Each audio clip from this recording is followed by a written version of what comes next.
So the Rockets were better than anyone this season, and the architect of that, a guy who gets stars. He gets Dwight Howard, he gets James Harden, he gets Chris Paul, and then he realizes, wait a minute, the Dwight Howard thing, that doesn't work. I want to do it differently. Dwight Howard doesn't shoot threes. Let me get some other people. He's an architect for a new kind of math. They shoot 53s a game. Daryl Morey with us, or they want to be shooting 53s a game.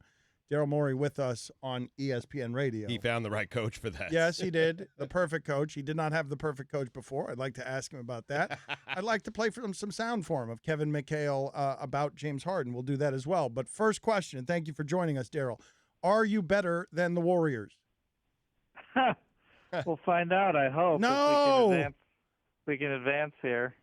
I liked your tweet-level summary of our team. That was the fastest anyone has summarized our last 5 years ever.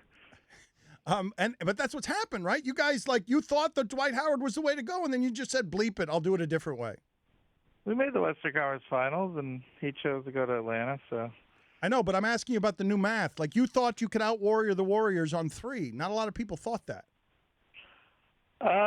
Well, it's still to be determined. They've won 2 of the last 3 and 73 games the other year, so I'm not sure we found the answer. I mean, they look pretty good with Curry back last night, so we got a long way to go. You want him to say that they're better, Daryl Morey.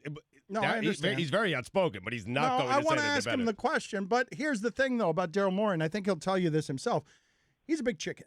He can't watch these games. He hides all over the arena. He can't watch the important games. I don't even know where you're going to be when you're playing the Warriors. I'm not sure I'd go with your adjective for it, but I felt better that since they wrote that article that I found out Jerry West did the same thing. So that's pretty good company. But so can you explain to the audience when the game gets when our win probability to give you the nerdy version of it, when our win probability goes through the roof and is really high, that's when I have the most trouble watching. What? I could tell you followed that. No, when the game is in hand, that's when I have the most trouble because after that, it's you should be able to execute and finish it off, and that's when I have trouble watching the team is when that happens. Have you ever famously missed something because missed your team? Blowing a big lead. Were you wandering around somewhere during important moments? Yeah, it's I don't know if it was important, but there's a Dallas series a couple of years ago. I was wandering around outside the American Airlines Center like an idiot, when we eliminated Dallas a couple of years ago. So why though? What are you doing? You're just wandering. Dwight Howard was on the team, and we made the Western Conference Finals. So I just want people to understand that era that everyone wants to paint in a negative light was actually better than most teams do.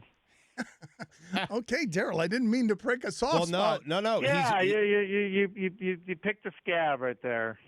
He's sensitive to it because you feel like because you had Dwight Howard on the roster, basketball people, you're still trying to prove yourself, Daryl. They didn't think that Daryl was very good at this because he had a guy like Dwight Howard on the roster. Is that fair? Well, but he changed the game by figuring out that Capela is better than Dwight Howard on the kind of team that he has. They revolutionized the sport. You changed the blueprint in mid-flight.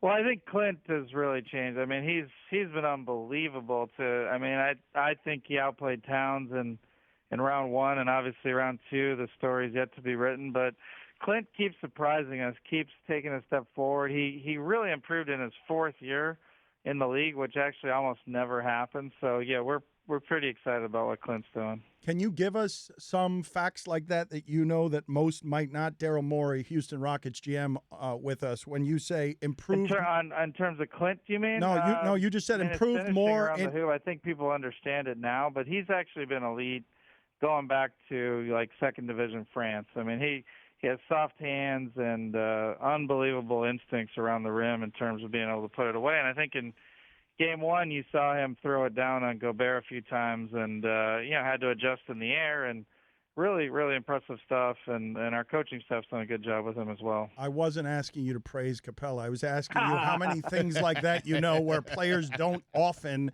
improve in their 4th year this way. What sort of... Oh, yeah. Jermaine O'Neal is probably the most famous late improver, I think. He really took a leap forward into his 4th and 5th year. just to take one example from history of a player. So who you know a did guy that, but within 3 years, you know whether a guy is it or not. Usually, with a few outliers. almost always, like 97% of players are pretty much set where their trajectory is going to be after their first 3 years. What was your greatest fear in putting together this particular team? Well, I think people like obviously had the question marks about Chris. We were pretty confident in that, but it's actually been better. But we were a little bit like, how are we actually going to make it work? Mike had some confidence that it was going to work in the sense that he had worked with both at USA Basketball. We knew both worked off the ball. I think probably the main thing we were curious how it would work is in key moments late in the game. Both of James and Chris are alpha dogs. These are obviously big-time guys who've won a ton of games. Both are going to want the ball late, and how would that work? And the fact that these two are such good friends off the court and respect each other so much on the court, they've been that hasn't become an issue. The other thing is we haven't been in a ton of close games, so that helps too. But when it's been close, that has to feel good, though, Daryl. Saying that has to feel good. Come on. That was my favorite line so far, actually. Yeah. I mean, that had to feel so good. We haven't been in a ton of close games. I mean, yeah. I think Bobby Myers gets to talk about being in one close game a year or something crazy. So we're not there yet. So. You're a couple of games away from a bunch of them, Daryl. Well, how about long term with Chris? What's your confidence there? Is he going to stay there? I mean, that's really more a question for Chris, but we feel like we've set the environment really well for him to choose the Houston Rockets. So yeah, we feel good about it, but obviously that's for him to decide once the off season comes.